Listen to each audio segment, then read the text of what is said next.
તો કાંકરેજ વિધાનસભા ક્ષેત્ર એક એવો વિસ્તાર છે કે જેને મોદી સાહેબે પાણી આપવા માટે પૂર્વ અને પશ્ચિમ બંને સાઈડમાં કેનાલોનો લાભ આપ્યો છે. જી કોંગ્રેસમાંથી આવેલા ભાજપમાં અને ભાજપ છોડીને પછી ફરી પાછા કોંગ્રેસમાં ગયેલા નરસિંહભાઈ કેમ છોડ્યું ભાજપ?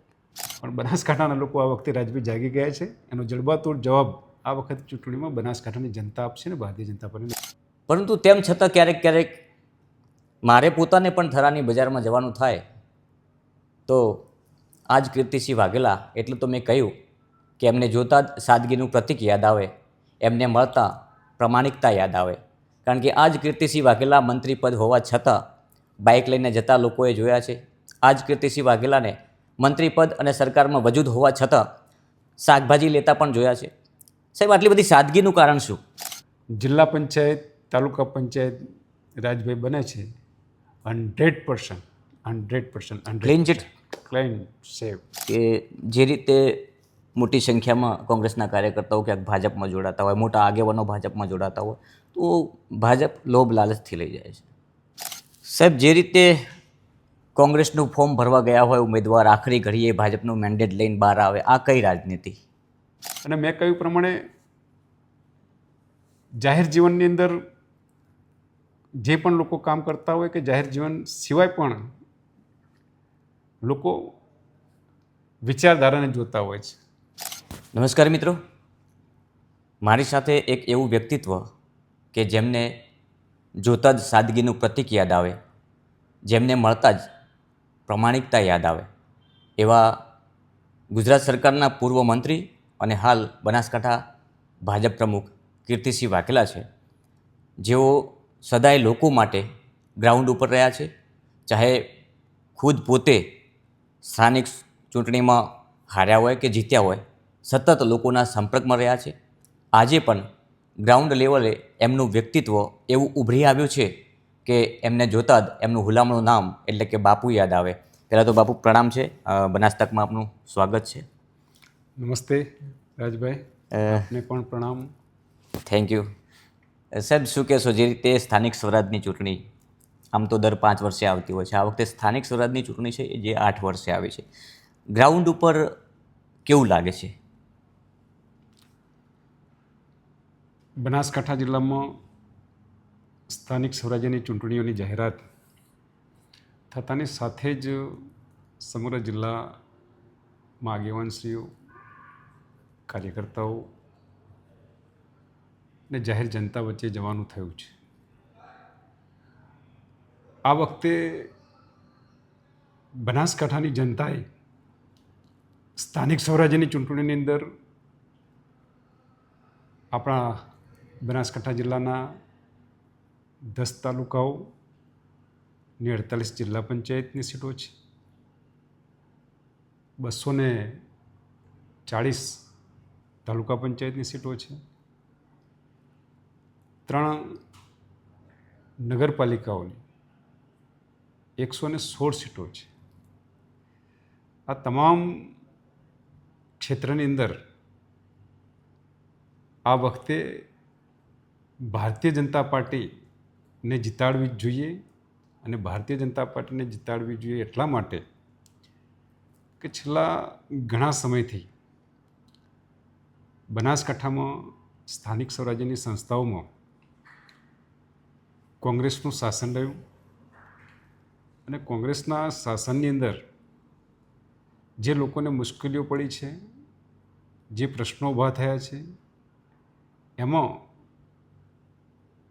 એ લોકોની સમસ્યાઓને ઉકેલવાનું કામ હોય કે સ્થાનિક વિકાસના કામોની બાબતોમાં કોંગ્રેસને ઘણી વખત તક આપી છતાં પણ કોંગ્રેસ એ બાબતમાં ખૂબ ઊણી ઉતરી છે. તો આ વખતે ભારતીય જનતા પાર્ટીની વિકાસની રાજનીતિમાં સમગ્ર બનાસકાંઠાની જનતાનું મન બન્યું છે. એટલે આવનારી ચૂંટણીની અંદર ભારતીય જનતા પાર્ટીનો જય જયકાર થાય એવું મારું માનવું છે. સાહેબ, પહેલાં બનાસકાંઠા જિલ્લો વિસ્તારમાં બહુ મોટો હતો, તો એને વિકાસની દ્રષ્ટિએ અલગ કરી અને એક બનાસકાંઠા અને એક વાવથરાદ 2 જિલ્લા બન્યા. તો હવે સમસ્યા એ છે કે જે રીતે ગ્રાઉન્ડ ઉપર કોંગ્રેસ આખા બનાસકાંઠામાં સ્થાનિક સ્વરાજ્યમાં મજબૂત હતી, તો હવે એ લોકોને પણ ગ્રાઉન્ડ તો ટૂંકું થયું ને, તો ક્યાંક એ લોકો પણ ફાવી જાય તો, કારણ કે હવે તો મહેનત આખા જિલ્લામાં નથી કરવાની, જિલ્લા તો 2 થઈ ગયા છે. રાજભાઈ, બનાસકાંઠાની રાજનીતિની વાત કરું તો દેશના પ્રધાનમંત્રી આદરણીય શ્રી નરેન્દ્રભાઈ મોદી સાહેબે બનાસકાંઠાના વિકાસ માટે, બનાસકાંઠાના લોકોના જનહિત અને જન કલ્યાણના જે કામો કર્યા છે, અને બનાસકાંઠાના લોકો દેશના લોકોને હરોળમાં બનાસકાંઠા વિકસિત બને, બનાસકાંઠા મોદી સાહેબના સ્વપ્નનું ઇઝરાયલ બને, એટલા માટે કે બનાસકાંઠા કૃષિ અને પશુપાલન આધારિત આપણો એક જિલ્લો છે. મોદી સાહેબ ગુજરાત સરકારના એક વખત તત્કાલીન મુખ્યમંત્રી તરીકે અને બાદમાં દેશના પ્રધાનમંત્રી તરીકે મોદી સાહેબે બનાસકાંઠાને ખૂબ આપ્યું છે. એટલે બનાસકાંઠાના લોકોનો પ્રેમ મોદી સાહેબ પર અપાર રહેલો છે. ભારતીય જનતા પાર્ટીની વિકાસની રાજનીતિમાં પણ રહેલો છે. પણ આપે જે રીતે વાત કરી પ્રમાણે કોંગ્રેસ એ હંમેશા માટે ભાગલા પાડો અને રાજ કરો, આ એની નીતિ રહી છે. બનાસકાંઠાના લોકો ખૂબ સંવેદનશીલ લોકો છે. એટલે બનાસકાંઠાના લોકોની જાતિ જ્ઞાતિ ક્ષેત્ર વિશે ઉશ્કેરણીઓ કરી અને લોકોને ગેરમાર્ગે દોરી અને કોંગ્રેસ આ બનાસકાંઠામાં સ્થાનિક સ્વરાજ્યની સંસ્થાઓમાં એને શાસન કર્યું છે. પણ બનાસકાંઠાના લોકો આ વખતે રાજવી જાગી ગયા છે. એનો જડબાતોડ જવાબ આ વખત ચૂંટણીમાં બનાસકાંઠાની જનતા આપશે ને ભારતીય જનતા પાર્ટીને. અને એની શરૂઆત તમે મને લાગે કાંકરેજથી કરી નાખી. જે કાંકરેજમાં પણ શરૂઆત થઈ છે, પાલનપુરમાં પણ શરૂઆત થઈ છે, ડીસા નગરપાલિકામાં પણ આવનારા દિવસોની અંદર ઘણી બધી સીટો ભારતીય જનતા પાર્ટીની બિનહરીફ થવાની શક્યતાઓ રહેલી છે. મેં અગાઉ કહ્યું પ્રમાણે આ વખત બનાસકાંઠાની જનતાએ એક મન બનાવી ચૂક્યું છે કે ભાજપ સિવાય મત નહીં, વિકાસ સિવાય કોઈ વાત નહીં. જે ઘટના બની ગઈકાલે કંભોઈ જિલ્લા પંચાયતની અને સાથે સાથે બીજી તાલુકા પંચાયતની, આવનારી ચૂંટણીઓ એટલે કે 27માં કીર્તિસિંહને ફાયદો કે નુકસાન? ફાયદો કાંકરેજને, ફાયદો બનાસકાંઠાને. હું તો એક ભારતીય જનતા પાર્ટીનો કાર્યકર્તા છું. ભારતીય જનતા પાર્ટીના કાર્યકર્તા તરીકે ભારતીય જનતા પાર્ટીએ મને ખૂબ મોટો કર્યો છે.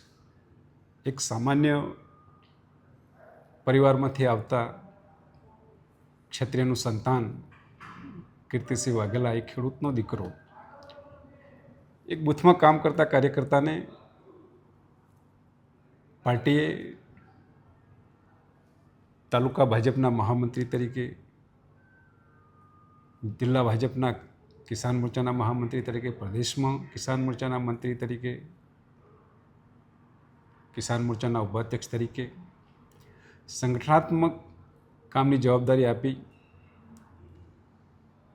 2012માં વિધાનસભાની ચૂંટણીમાં કાંકરેજ વિધાનસભાની સીટ પર ટિકિટ આપી, સામાન્ય મતોથી હાર્યા.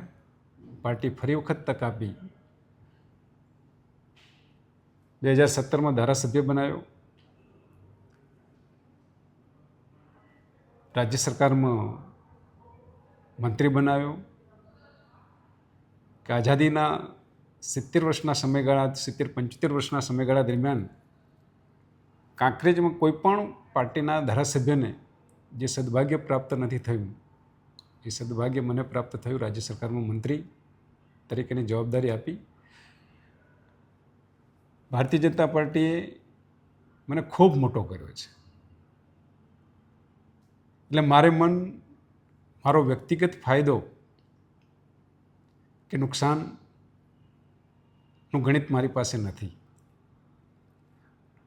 મારું કામ ભારતીય જનતા પાર્ટીના કાર્યકર્તા તરીકે પાર્ટીને મોટું કરવાનું છે અને એ કામ હું કરી રહ્યો છું કે કાંકરેજ વિધાનસભા વિસ્તારની અંદર, બનાસકાંઠા જિલ્લાની અંદર સૌ કાર્યકર્તાઓને સાથે લઈ અમારું સૌ ભારતીય જનતા પાર્ટીના નેતૃત્વને સાથે રાખીને જનતા જનાર્દનના આશીર્વાદ મેળવી આ બનાસકાંઠા જિલ્લા પંચાયત, તાલુકા પંચાયત અને નગરપાલિકાની સ્થાનિક સ્વરાજ્યની ચૂંટણીઓ જીતીશું. અને આવનારા સમયમાં જ્યારે 2027માં વિધાનસભાની ચૂંટણીઓ આવે ત્યારે બનાસકાંઠાની અંદર 6 વિધાનસભાઓની છે, 6 વિધાનસભામાં ભારતીય જનતા પાર્ટીને જીતાડવાનું કામ આગામી સમયની અંદર 2029માં લોકસભા આવે એ સમયે પણ બનાસકાંઠામાંથી ભારતીય જનતા પાર્ટીને જીતાડવું એ જ અમારું લક્ષ્ય છે. તમે કહ્યું આટલા બધા હોદ્દા ભાજપે આપ્યા, મંત્રી પદ આપ્યું, એ પણ મહત્ત્વનું શિક્ષણ મંત્રી તરીકેનું, સતત કન્ટિન્યુઅસ જિલ્લા પ્રમુખ તરીકેનો હોદ્દો સંભાળી રહ્યા છો, ગ્રાઉન્ડ ઉપર ભાજપને મજબૂત કરી રહ્યા છો. તમે જેમ કહ્યું કે પાર્ટીએ મને ખૂબ આપ્યું છે અને ખૂબ મોટો કર્યો છે. જી, પાર્ટીએ મોટા કર્યા છે તો કીર્તિસિંહ નાના કેમ રહ્યા? પાર્ટી મહાન છે.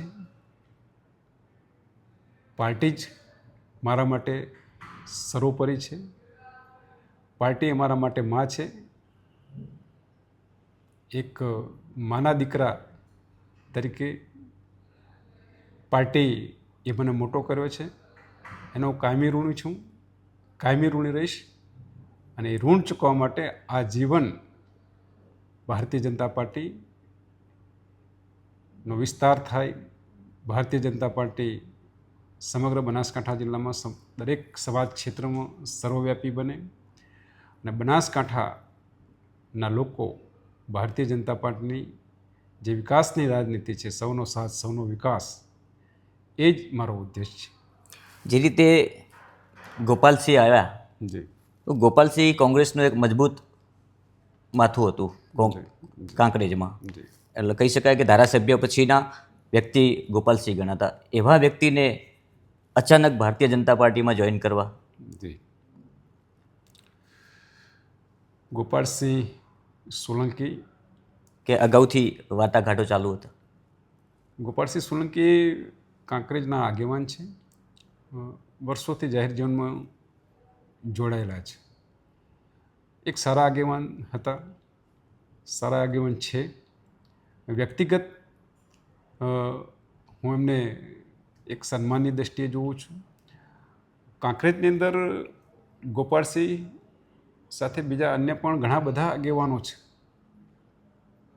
કે જેઓ ભારતીય જનતા પાર્ટી સાથે જોડાયેલા હોય કે ના હોય, જે કાંકરેજ વિસ્તારની અંદર સારા આગેવાનો છે, સારા કાર્યકર્તાઓ છે, સારા લોકો છે, એ લોકોને હું માન સન્માન આપું છું. એમનો પણ મારા પ્રત્યે માન સન્માન છે. તમે જોઈ શકો છો કે ઘણા સમયથી બનાસકાંઠાની અંદર ખૂબ સારા આગેવાનો, ખૂબ સારા જાહેર જીવન સાથે જોડાયેલા લોકો કોંગ્રેસને છોડી રહ્યા છે. ગોપાલસિંહ સોલંકી હોય, શિવરીથી લલિતજી વાઘેલા હોય, સી ઠાકોર હોય, પરેશભાઈ દેસાઈ હોય, આવા અનેક જાહેર જીવનના સારા આગેવાન કાર્યકર્તાઓ કે જેઓ કોંગ્રેસને છોડી રહ્યા છે અને ભાજપમાં જોડાઈ રહ્યા છે. એની પાછળનું કારણ છે અમારી ભારતીય જનતા પાર્ટીની વિચારધારા, વિકાસની રાજનીતિ.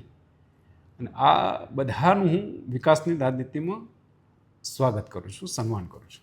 કોંગ્રેસ આક્ષેપો પણ કરતા હોય છે કોંગ્રેસમાંથી ઘણી જગ્યાએ કે જે રીતે મોટી સંખ્યામાં કોંગ્રેસના કાર્યકર્તાઓ ક્યાંક ભાજપમાં જોડાતા હોય, મોટા આગેવાનો ભાજપમાં જોડાતા હોય, તો ભાજપ લોભ લાલચથી લઈ જાય છે. ભારતીય જનતા પાર્ટીની વિકાસની રાજનીતિમાં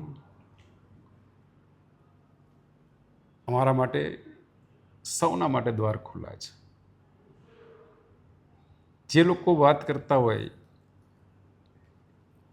કે લોભ, લાલચ,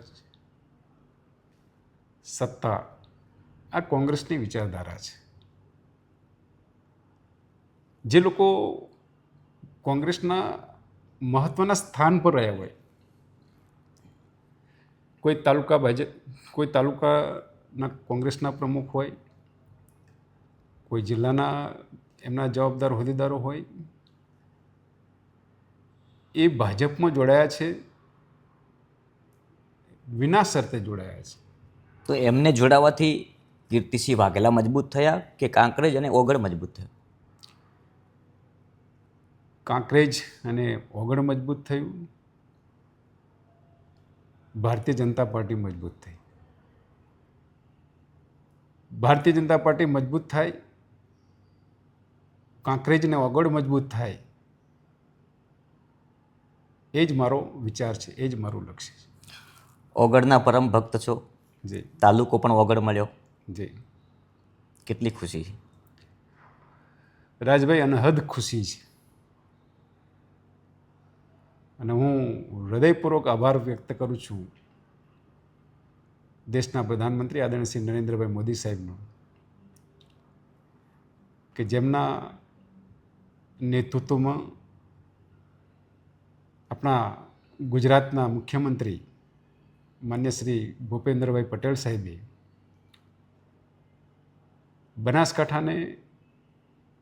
બનાસકાંઠાની પ્રજાના વહીવટી વિષયોને ધ્યાનમાં રાખી જનકલ્યાણના કામોને વધારે અસરકારક બનાવી શકાય, વધારે સરકારી યોજનાઓ લોકોને ઉપયોગી થઈ શકાય, એ માટે નવા વાવ થરાદ જિલ્લાનું નિર્માણ કર્યું.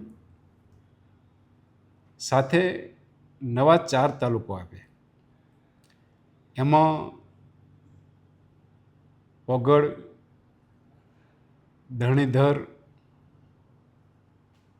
હળાદ અને રાહ. અને રાહ. અને અમે ખાસ કરીને, આપ તો જાણો જ છો કે ઓગળજીનાથ મહારાજ એ તપસ્વી ઋષિ હતા કે જેને હિમાલયમાં એક રાજ પરિવારમાં નેપાળમાં એમનો જન્મ થયેલો, અને રાજગાદી છોડીને તપસ્યા કરેલી ને આપણા બનાસકાંઠામાં બનાસ નદીના કિનારે એમની જે તપસ્વી ભૂમિ છે, જેમાં ઓગળથળી મંદિર છે, અને એ ઓગળજીનાથ મહારાજના નામ પર ઓગળ તાલુકો જાહેર કર્યો. ઓગળજીનાથ મહારાજના ભક્ત તરીકે, સેવક તરીકે તો મને અપાર ખુશી છે, પણ સાથે સાથે સમગ્ર તાલુકાના લોકોને પણ અનહદ ખુશી છે, જેનો મને ખૂબ આનંદ છે. સાહેબ, ચૂંટણીની વાત કરવી છે, પણ આપ એ વિસ્તારમાંથી છો એટલે એક આખરી એ વિસ્તારનો પણ સવાલ કરવો છે. જેમ કે ઓગળ અલગ તાલુકો થયો તો એનો 100% વિકાસ થશે, સરકારી અનેક યોજનાઓ આવશે, તો એ વિકાસમાં કાંકરેજના સિહોરીનો વિકાસ તો નહીં રૂંધાય ને? ભારતીય જનતા પાર્ટીની અમારી સરકાર, આપ જાણો છો કે મોદી સાહેબનું જે વિઝન છે, એમને તત્કાલીન મુખ્યમંત્રી તરીકે જે ગુજરાત મોડેલ પ્રસ્થાપિત કર્યું છે, જેમાં સૌનો સાથ સૌનો વિકાસ એક સ્લોગન કહેવા પડતું સૂત્ર નથી, પણ એવા ક્ષેત્રો કે જ્યાં વિકાસથી વંચિત છે, એવા સમાજો કે જે વિકાસથી વંચિત છે. ક્ષેત્રની વાત કરીએ તો એક સમયે ગુજરાતની અંદર આપણું સૌરાષ્ટ્ર હોય, ઉત્તર ગુજરાત હોય, કચ્છ હોય, જે વિકાસની તો વાત છોડીએ પણ પીવાના પાણીની પણ સમસ્યાઓ હતી. ગરીબ લોકોના બાળકો શિક્ષણથી વંચિત હતા. સામાન્ય પરિવારને આરોગ્યલક્ષી સુવિધાનો ઘણો બધો અભાવ હતો. આ બધું એમને મુખ્યમંત્રી તરીકે જોયું, અને ખાલી પ્રચાર નહીં, પણ એમણે નિર્ણય કર્યો કે મારે ગુજરાતનો વિકાસ કરવો છે, વંચિતોનો વિકાસ કરવો છે. તો આજે આપ જોઈ શકો છો કે આપણું ઉત્તર ગુજરાત, આપણું સૌરાષ્ટ્ર, આપણું કચ્છ મારો કહેવાનો મતલબ છે કે મોદી સાહેબનું વિઝન જ એ પ્રકારનું છે કે કોઈ પણ ક્ષેત્ર એ વિકાસથી છૂટી ના જાય. 2017થી 22ના ધારાસભ્યના કાર્યકાળ દરમિયાન મારું કાંકરેજ વિધાનસભા ક્ષેત્રની અંદર આવતો વિસ્તાર, એમાં આપ કહો છો એ પ્રમાણે શિહોરી વિસ્તાર થોડો વિકાસથી વંચિત છે. એમાં ખાસ કરીને બનાસકાંઠા અને કાંકરેજ પશુપાલન આધારિત છે. પાણીની સમસ્યાઓ હતી. તો કાંકરેજ વિધાનસભા ક્ષેત્ર એક એવો વિસ્તાર છે કે જેને મોદી સાહેબે પાણી આપવા માટે પૂર્વ અને પશ્ચિમ બંને સાઈડમાં કેનાલોનો લાભ આપ્યો છે. જી. પૂર્વની અંદર સુજલામ સુફલામ કેનાલ, પશ્ચિમની અંદર નર્મદા કેનાલ, વચ્ચેનો જે ભાગ છે જે પાણીની ખૂબ સમસ્યા ધરાવતો વિસ્તાર હતો અને નર્મદાના કમાન એરિયાથી પૂર્વના ભાગમાં હતો. તો ત્યાં મોદી સાહેબે ચાંગાથી દાંતીવાડા પાઇપલાઇનના માધ્યમથી તળાવ ભરવાનું કામ કર્યું, જે ઉત્તર દિશાનો ભાગ છે. એ જ રીતે દક્ષિણ દિશાના ભાગની અંદર પણ જે ભાગમાં પાણીની સમસ્યાઓ હતી, વિકાસથી વંચિત હતો, ત્યાં કસરાથી દાંતીવાડા પાઇપલાઇન આ કરવા છતાંય પણ એક શિહોરી, વડા અને થરા સાઈડનો એક બેલ્ટ પાણીથી વંચિત રહી જતો હતો. ત્યાંના માટે પણ એક સ્પેશિયલ બીજી નવી પાઇપલાઇન કરી કાંકરેજ વિધાનસભા વિસ્તારના ખેડૂતોની જે માગણી પાણીની હતી એ માગણીને મોદી સાહેબ અને ભારતીય જનતા પાર્ટીની સરકાર દ્વારા એ પૂર્ણ કરવામાં આવે છે. દરેક પ્રકારના, દરેક ક્ષેત્રના લોકોને લાભ મળી શકે માટે તળાવ ભરવાનું કામ, સાથે સાથે શિક્ષણ ક્ષેત્રની અંદર શિહોરીની અંદર કોલેજ ના હોવાના કારણે એ વિસ્તારના બાળકોને અન્યાય ના થાય માટે એ વખતે ધારાસભ્ય તરીકે સ્પેશિયલ કેસમાં કાંકરેજની અંદર, શિહોરીની અંદર આપણે આર્ટ્સ સાયન્સ કોમર્સ કોલેજ પણ ત્યાં મંજૂર કરી. પૂર્વ ક્ષેત્રની અંદર ઉદ્યોગથી વિકાસથી વંચિત વિસ્તાર હોય તો મડેઠા આપણે જીઆઈડીસી મંજૂર કરી છે. જીઆઈડીસીનું કામ પણ પૂર્ણ થવાયું છે. આગામી સમયની અંદર ત્યાં ઉદ્યોગિક ક્ષેત્રે પણ વિકાસ થશે. શિહોરીના વિકાસ માટે રાજ્ય સરકાર જે પણ કંઈ કરવાનું થાય એ માટે કાંકરેજ તાલુકા અને કાંકરેજ તાલુકાનું મુખ્ય મથક શિહોરીને વિકાસનું કેન્દ્ર બનાવે એ માટે ત્યાં એપીએમસીનું ડેવલપ કરવાનું કામ, જીઆઈડીસીને ડેવલપ કરવાનું કામ, શૈક્ષણિક રીતે ગરીબ લોકોના બાળકોને સરકારી કોલેજમાં શિક્ષણ આપવાનું કામ રાજ્ય સરકારના પ્રતિનિધિ તરીકે એ વખતે પણ કર્યું હતું. અને વર્તમાન સમયની અંદર ભારતીય જનતા પાર્ટી બનાસકાંઠા જિલ્લાના અધ્યક્ષ તરીકે કાંકરેજ વિકસિત બને એ માટે પૂરેપૂરી અમારી ચિંતા છે, ચિંતન છે, તૈયારીઓ પણ છે. અને રાજ્ય સરકાર પણ કાંકરેજના વિકાસ માટે અમારી જે પણ રજૂઆતો છે એમાં ખાસ કરીને એક બસ સ્ટેશન બનાવવું જોઈએ એ પણ જરૂરી છે. ત્યાંની અંદર એક આપણી જે CHC છે, રેફરલ હોસ્પિટલ છે, એને ડેવલપ કરવાનું કામ છે. એ પણ રાજ્ય સરકારની અંદર રજૂઆતો કરી છે અને આગામી સમયની અંદર એ બસ સ્ટેન્ડ અને હોસ્પિટલ ડેવલપ કરવાનું કામ પણ થઈ રહ્યું છે. સાહેબ, ખાસ કરીને જિલ્લા પંચાયતની વાત કરવામાં, સ્થાનિક સ્વરાજની ચૂંટણીમાં આમ લગભગ અત્યાર સુધી બનાસકાંઠામાં કોંગ્રેસનો દબદબો રહ્યો છે.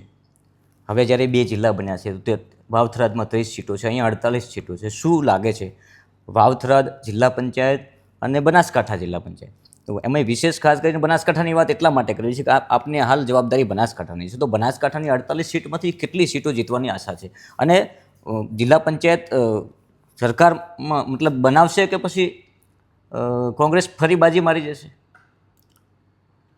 રાજભાઈ, આરંભમાં મેં વાત કરી કે બનાસકાંઠાની અંદર કોંગ્રેસની કૂટનીતિ, કોંગ્રેસની નકારાત્મક રાજનીતિ એ ખુલ્લી પડી ગઈ છે. બનાસકાંઠાની જનતાએ કોંગ્રેસને હવે સારી રીતે ઓળખી લીધી છે. હા, કોંગ્રેસને ઓળખવામાં બનાસકાંઠાના લોકોએ વિલંબ જરૂર કર્યો છે, પણ હવે કોંગ્રેસને નખથી શીખ સુધી બરાબરની ઓળખી લીધી છે. આજનો મારો ઇન્ટરવ્યૂ તમે યાદ રાખજો, ઓન ધ રેકોર્ડ કરજો. કોંગ્રેસના દિવસો પૂરા થયા છે. બનાસકાંઠામાં કોંગ્રેસનો અંત છે. બનાસકાંઠા કોંગ્રેસ મુક્ત બનશે. આ વખતે બનાસકાંઠા જિલ્લા પંચાયત, બનાસકાંઠા જિલ્લામાં આવતી 10 તાલુકા પંચાયતો અને બનાસકાંઠાની 3 નગરપાલિકાઓમાં ભારતીય જનતા પાર્ટીનો જલવંત વિજય થશે એવો લોકોનો જે પ્રેમ ભાવને લાગણી છે એ જોઉં છું. એ વિશ્વાસના આધારે કહું છું કે કોંગ્રેસના દિવસો પૂરા થયા છે અને ભારતીય જનતા પાર્ટી સ્થાનિક સ્વરાજ્યની ચૂંટણીની અંદર મેદાન મારશે અને ભારતીય જનતા પાર્ટીનું તો શાસન. પછી કોંગ્રેસમાંથી આવેલા ભાજપમાં અને ભાજપ છોડીને ફરી પાછા કોંગ્રેસમાં ગયેલા નરસિંહભાઈ કેમ છોડ્યું ભાજપ? ઘણા બધા લોકોને અલગ અલગ વિચાર હોય છે.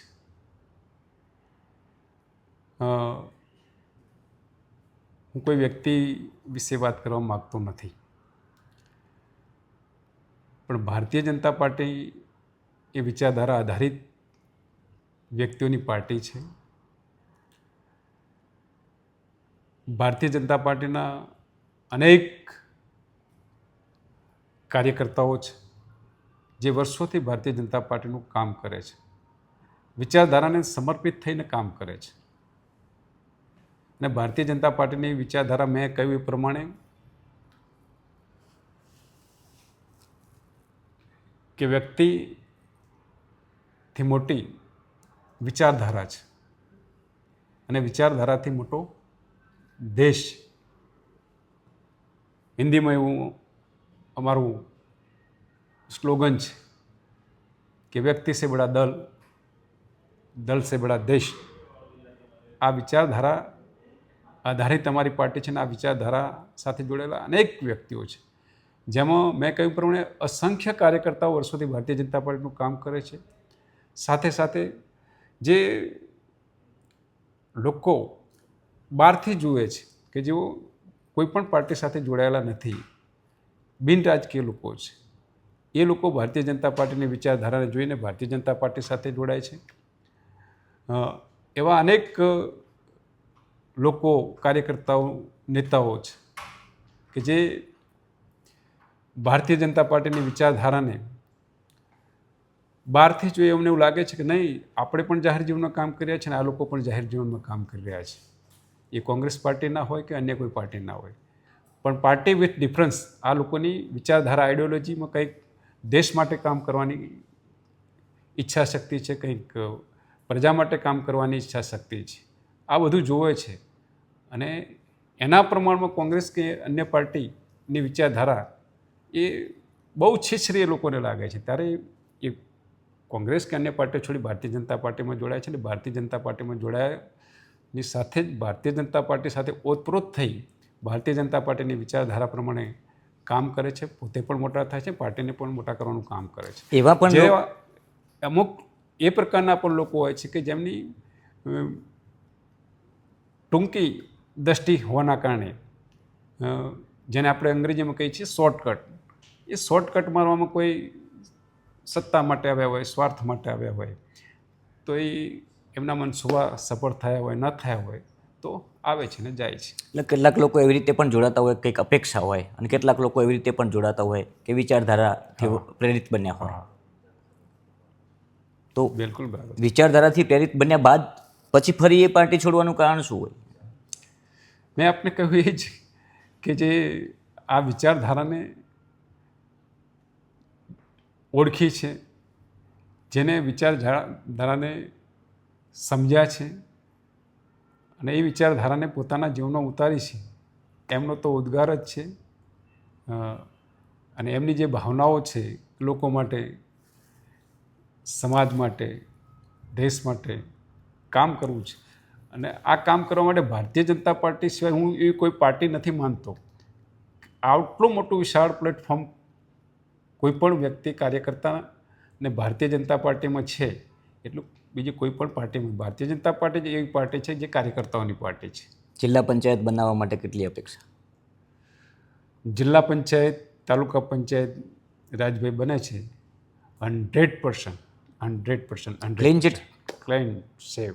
તમે જેમ કહ્યું કે કોંગ્રેસ તો અંત છે, જી. તો કઈ રીતે અંત છે? જાહેર જીવનની અંદર સફળતા, નિષ્ફળતા એના માપદંડો ચૂંટણીઓ આધારિત હોય છે.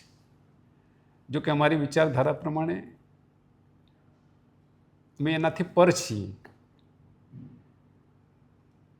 અમારી વિચારધારા એવું માને છે કે જાહેર જીવનની અંદર ચૂંટણીનું પરિણામ, સફળતા નિષ્ફળતા એ સમય સ્થિતિનું એક મૂલ્યાંકન છે. પણ મેં કહ્યું પ્રમાણે આમ લોકોમાં જાહેર જીવનની અંદર જય વિજય, સફળતા નિષ્ફળતા એના માપદંડો હોય છે. તો એ માપદંડો પ્રમાણે આ વખતે ભાજપ જીતશે. કોંગ્રેસ હારે એટલે અંત, કોંગ્રેસ હારશે એટલેથી અંત ને એમ. એટલે કોંગ્રેસનું સમાપન તરફ પ્રયાણ છે. કીર્તિસિંહ વાઘેલા સતત કન્ટિન્યુઅસ પ્રમુખ પદ તરીકે ઘણા સમયથી યથાવત છે. સાહેબ, ઘર પરિવાર હોય છે, એક નાનો એવો પરિવાર હોય છે, તો આખા પરિવાર સાથે તાલમેલ રાખવો બહુ અઘરો હોતો હોય છે. તો બનાસકાંઠા જિલ્લો આટલા મોટી સંખ્યામાં, મતલબ આપણી પાર્ટીનો પરિવાર એટલે કાર્યકર્તાઓ, જી, અને બધા કાર્યકર્તાઓને એક સરખો ન્યાય આપવો બહુ અઘરી વસ્તુ છે. માઇન્ડસેટ જલ્દી થતું હોય, કોઈનું ના થતું હોય, તેમ છતાં કન્ટિન્યુઅસ કીર્તિસિંહ વાઘેલા ઉપર બધા જ કાર્યકર્તાનો વિશ્વાસ કઈ રીતે ઊભો કર્યો? ભારતીય જનતા પાર્ટી બનાસકાંઠાના સૌ કાર્યકર્તાઓનો આપના ચેનલના માધ્યમથી હું આભાર વ્યક્ત કરું છું. જાહેર જનતાનો પણ હું આભાર વ્યક્ત કરું છું. ભારતીય જનતા પાર્ટીનો પણ આભાર વ્યક્ત કરું છું કે મારા પર ભારતીય જનતા પાર્ટીએ જે વિશ્વાસ મૂક્યો છે. કાર્યકર્તાઓનો પણ આભાર વ્યક્ત કરું છું કે આખા જિલ્લાના અસંખ્ય કાર્યકર્તાઓનો મારા પર વિશ્વાસ, મને જે પ્રેમ ભાવ લાગણી આપી છે એનો હું આભારી છું. રાજભાઈ, આ અમારી ભારતીય જનતા પાર્ટીનો વિચાર છે, આ અમારા ભારતીય જનતા પાર્ટીના સંસ્કાર છે. અને ભારતીય જનતા પાર્ટીના કાર્યકર્તા તરીકે સૌને સાથે લઈને ચાલવું એ મારો સ્વભાવ છે. અમારી પાર્ટીની વિચારધારા છે, અમારા સંસ્કાર છે, જેના કારણે આજે સમગ્ર જિલ્લાના કાર્યકર્તાઓનો પ્રેમ ભાવ લાગણી મને મળી રહ્યું છે. સાહેબ, જે રીતે કોંગ્રેસનું ફોર્મ ભરવા ગયા હોય ઉમેદવાર, આખરી ઘડીએ ભાજપનું મેન્ડેટ લઈને બહાર આવે, આ કઈ રાજનીતિ? હરેક વ્યક્તિ એ કોઈ પણ વિચારધારામાં માનતો હોય, એ વ્યક્તિ વિચારધારા એની પોતાનો સ્વતંત્રતાનો એને હક છે. અને મેં કહ્યું પ્રમાણે જાહેર જીવનની અંદર જે પણ લોકો કામ કરતા હોય કે જાહેર જીવન સિવાય પણ લોકો વિચારધારાને જોતા હોય છે, વર્તનને જોતા હોય છે, વાણીને જોતા હોય છે, વ્યવહારને જોતા હોય છે, કથનીને કરણીને જોતા હોય છે. જી. તો એના આધારે એ લોકો નિર્ણય કરી શકે છે. એ વર્ષોના વિચાર પછી પણ કરી શકે, દિવસોના વિચાર પછી પણ કરી શકે,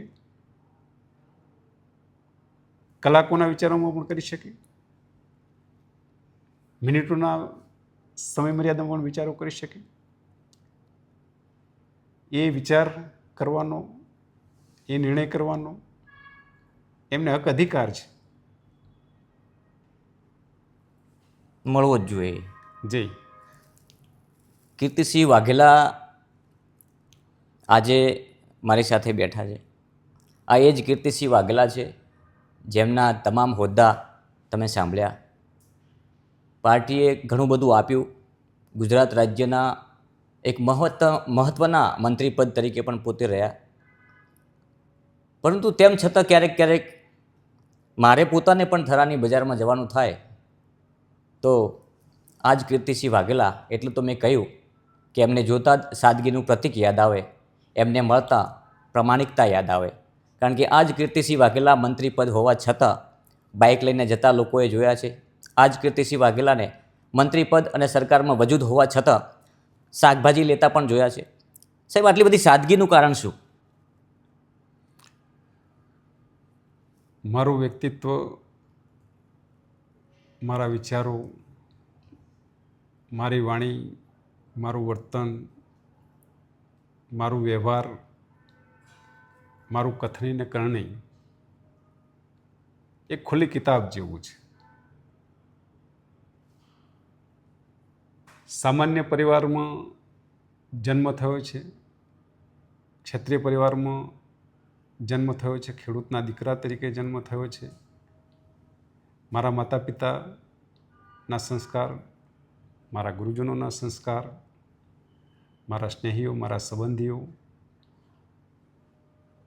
નો મારા પ્રત્યેનો લગાવ, જાહેર જીવનમાં વ્યક્તિગત વિચારધારા આધારિત મારા સંબંધો અને ભારતીય જનતા પાર્ટીના કાર્યકર્તા તરીકે મારું કામ